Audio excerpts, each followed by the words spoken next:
Hey, what's up, everybody? Welcome to Catch Up and Shoot. It's the weekend of June 24th. First of all, I want to say thanks to everybody for checking out the show.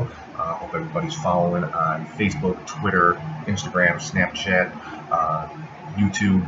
The show now is also available on iTunes and Google Play, and as of this week, should also be available on Spotify. So, hope everybody likes the show so far. Hope you're, like I said, following, sharing, help me spread the word, tell your friends, tell your family, tell your enemies, tell your coworkers, help me spread the word and, help the show grow as much as it possibly can. So, a lot of stuff going on this week. First and foremost, Big Cass was released by WWE. There's conflicting reports as to why. Apparently, there was some issues on the European tour as far as his attitude is one of the rumors going around. Another one that's been, like I said, kind of a conflicting report said it had something to do with an altercation or argument, something along those lines with Carmella. One source says yes, one source says no, so who knows, but bottom line, Big Cass was released, which, kind of sucks. I mean, I was a fan of Big Cass. I think, a bigger fan of him and Enzo as a tag team than I was of either of them individually. Enzo obviously was great on the mic. Not the best worker in the ring, but, and I think Cass was, he was still kind of growing as far as his mic skills, because obviously when they were in a tag team, Enzo did a majority of the talking, but, so maybe see the two of them together again on the indies somewhere. Again, there's reports saying that they had a falling out, so who knows, but yeah, Big Cass released by WWE. Also, looks like Sami Zayn is going to be out for a while. He's apparently injured. I'm assuming it was in Money in the Bank, but looks like he's going to have double shoulder surgery.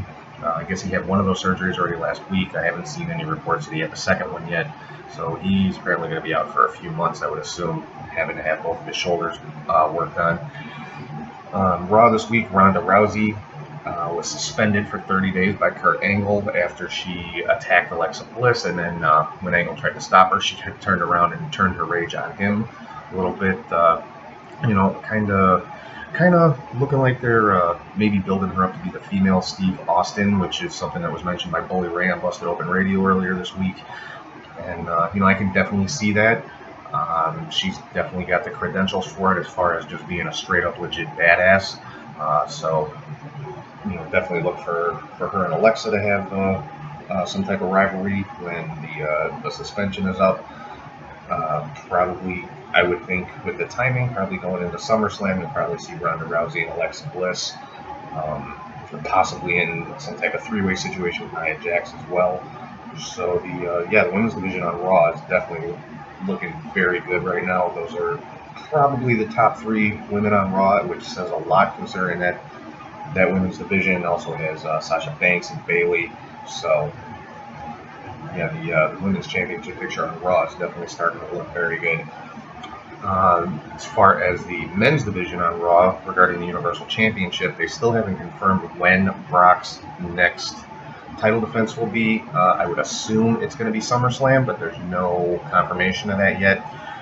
But Kurt Angle did set up this week a quote-unquote multi-man match for Extreme Rules coming up here in a few weeks. Now, it's interesting because they didn't say how many men will be in the match. They also didn't say what type of match it would be.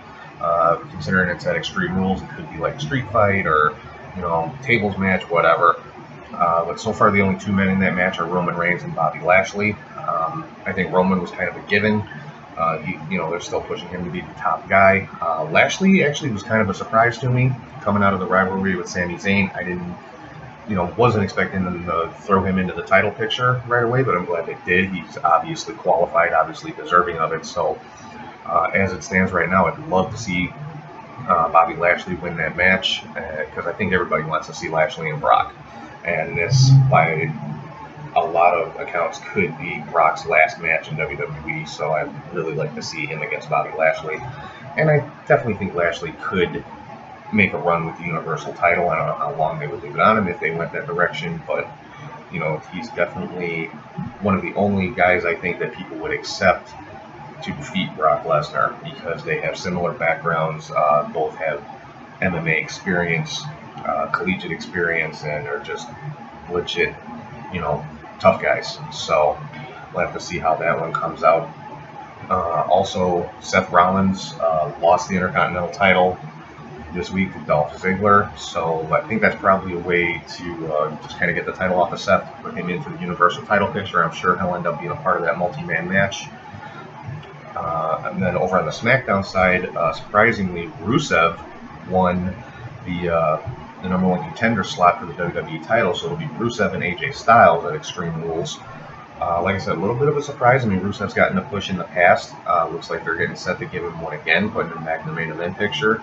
So, it's definitely a nice change of pace. I think I like SmackDown at this point probably more than Raw because it's not so predictable. You will see guys getting a push that maybe you didn't expect, like Rusev, like Jinder Mahal, and things like that. Another rivalry that looks to be heating up on the SmackDown side is Jeff Hardy and Shinsuke Nakamura. I know Paige tweeted today that there's going to be a U.S. title match coming up on SmackDown this coming week with Hardy and Nakamura. That should definitely be a great match. And it also looks like Jeff Hardy is kind of reverting to his brother Nero character a little bit, as part of the Woken universe, the Woken Hardys.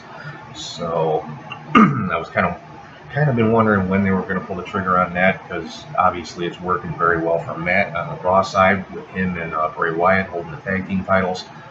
So now we saw Jeff this past week with the face paint and saying that his eyes are open and things along those lines. So we could be seeing the emergence of Brother Nero on the SmackDown side as part of the Woken universe, which I know a lot of people will get behind, including myself. So it'll be interesting to see where that goes. In NXT this past week during the UK tournament that they've been filming over there, Tyler Bate and Trent Seven beat the Undisputed Era for the NXT Tag Team titles, which I thought that was pretty cool.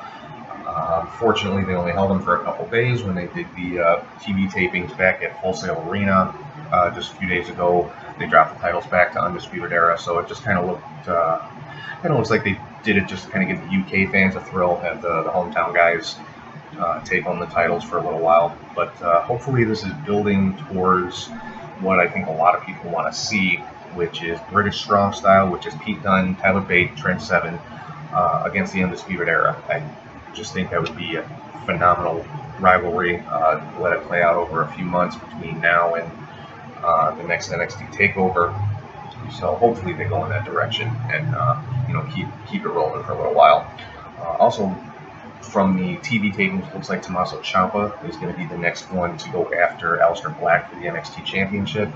I cannot see this being a bad rivalry in any way. I mean, they're both phenomenal in the ring, and it should make for some great matches with these two. So let's see how that one plays out as well.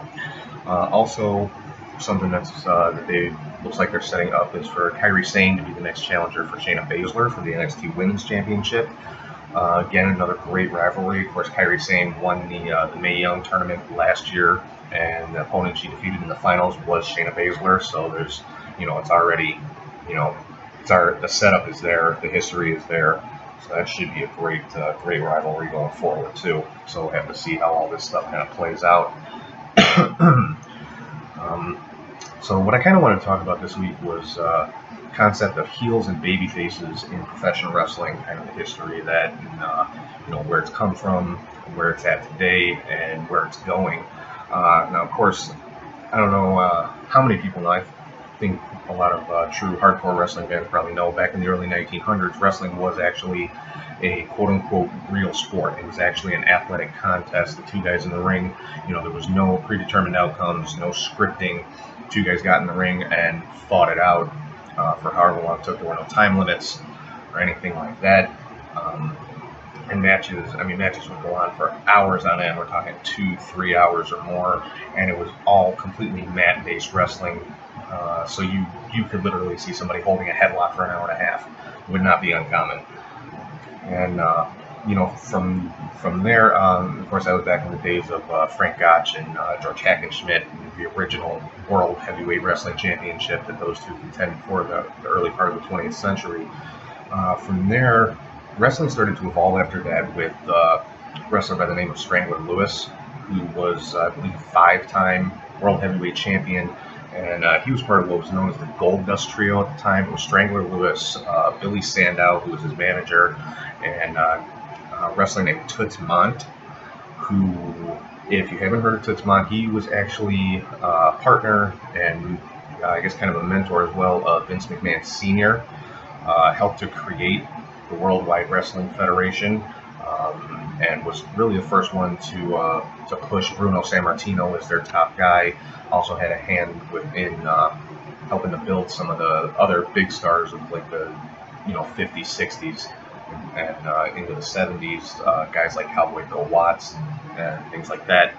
And Toots Mondt really was the creator of what we now know as professional wrestling. He's the one that came up with the ideas of time limits, countouts, no contests.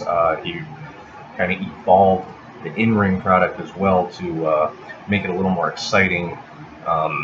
Came up with the ideas for like body slams, suplexes, and arm drags, and adding in punches, more like boxing type elements, and some of the more athletic type moves and maneuvers. And also the Goldust Trio were the first ones to sign wrestlers to exclusive contracts, which of course is commonplace today with companies like WWE and New Japan Pro Wrestling and Impact and things like that. So these guys really built the foundation of what modern pro wrestling is. And then also they're the ones that started moving wrestling towards being a work, having predetermined outcomes. Strangler Lewis, of course, was their guy, and he was known as like the top wrestler in the world at the time. And he could pretty much win and lose the title at will. So they were very smart to the concept of, well, people are going to get bored with one guy holding the championship all the time. So that's when they started incorporating the predetermined outcomes, where Lewis would drop the title to a top popular contender for a little bit and then just win it back sometime later. And like I said, that's what built the foundation for what we know today as pro wrestling. And fast forward a few years is when you started seeing really characters develop as far as heels and baby faces. Of course, the first one that comes to mind for me is Gorgeous George. I look at him pretty much as the first real true heel character. With the flamboyance, the long robes, and the just disdain for the fans and things like that. And of course, that is something that influenced probably more wrestlers than anybody realizes. You're talking people like Buddy Rogers, Ric Flair, Adrian Street, Adrian Adonis, Michael Hayes, Shawn Michaels, Jimmy Garvin. All those guys that have that kind of flamboyant, narcissistic character that the fans just love to hate. That a lot of that originated from Gorgeous George. Another big influence, again, who was a heel influence, was Superstar Billy Graham. Now, anybody familiar with Jesse Ventura or Hulk Hogan knows, Superstar Billy Graham is the one that started that, with the real bodybuilder type look, and wearing the tie-dye, and the mustache and goatee and the long hair and things like that. Of course, that also, and you could say both of those guys, Gorgeous George and Superstar Billy Graham, had an influence on Triple H. If you look at his character, he, when he first came out as Hunter Hearst Helmsley, he had that kind of flamboyance, stuck up, turned his nose up to the crowd and things like that. And then as his character evolved, it moved more towards like the Bill Graham type character, the bodybuilder type look, hard-hitting, really kind of rough, brawling style and things like that. And it's kind of interesting because I think, heels probably throughout the history of wrestling have more influence than anybody else as far as influencing future generations. Like the two that I just talked about. And of course, if you move into the 80s, that's when you had the era of, the real babyface versus heel. Your top babyfaces at that time were like Hogan and Dusty Rhodes.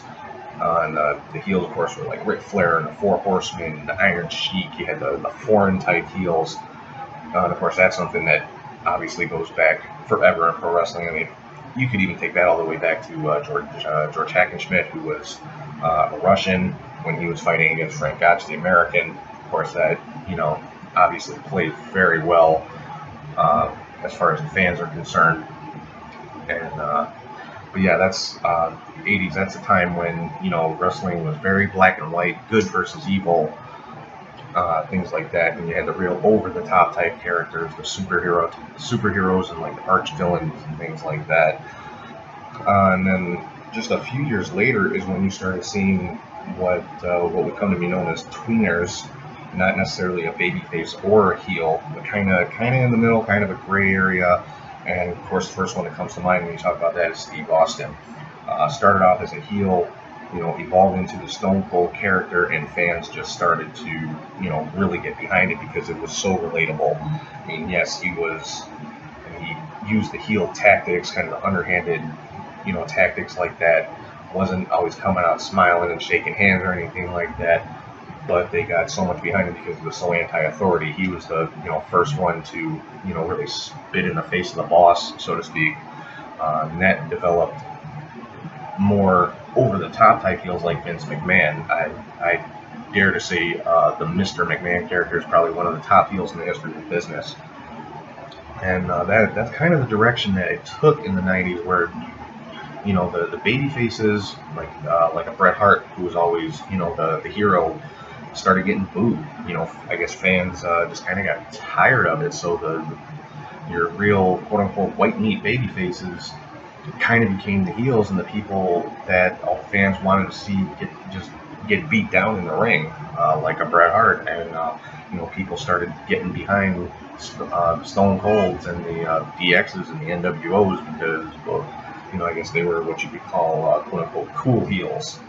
And that's what people started gravitating towards. So you really kind of lost the babyface heel dynamic. It just kind of became, you know, the fans like who they like, which is very cool. I mean, I was a big fan of DX back then, and, you know, was not a big fan of NWO back then. You know, but and I think, you know, promoters saw that happening. I mean, obviously with the introduction of the NWO, with Hulk Hogan making the jump from, you know, being the All-American Hulkamania, say your prayers, eat your vitamins Hulk Hogan, to Hollywood Hogan, and went from being the top babyface in wrestling to the top heel in wrestling. Not a lot of people, I think, can make that transition. And in making that transition, you know, the fans who kind of started to get lukewarm on Hogan were, you know, right back behind him again, whether it was, you know, cheering him and loving the new character, or hating him and wanting to see him get beat every week. Just kind of reinvigorated the whole business. So you really have to credit Hogan with that. But now today, you're starting to see a little bit of movement away from that. I mean, you still have a lot of fans not really getting behind the true baby faces like a Roman Reigns. Like I said, I think Roman, I'm a fan of Roman Reigns. He's not my favorite guy, but I have nothing against him. I have no problem with him being top guy in WWE. He's more than earned it. But you know, fans just don't get behind the true babyface anymore, which is what I think WWE is trying to portray him as, because they want him to take that John Cena spot. John Cena is another one, you know, that the fans kind of turned against, because he is that solid white meat babyface, and, you know, the fans just don't want to accept it, the majority of them.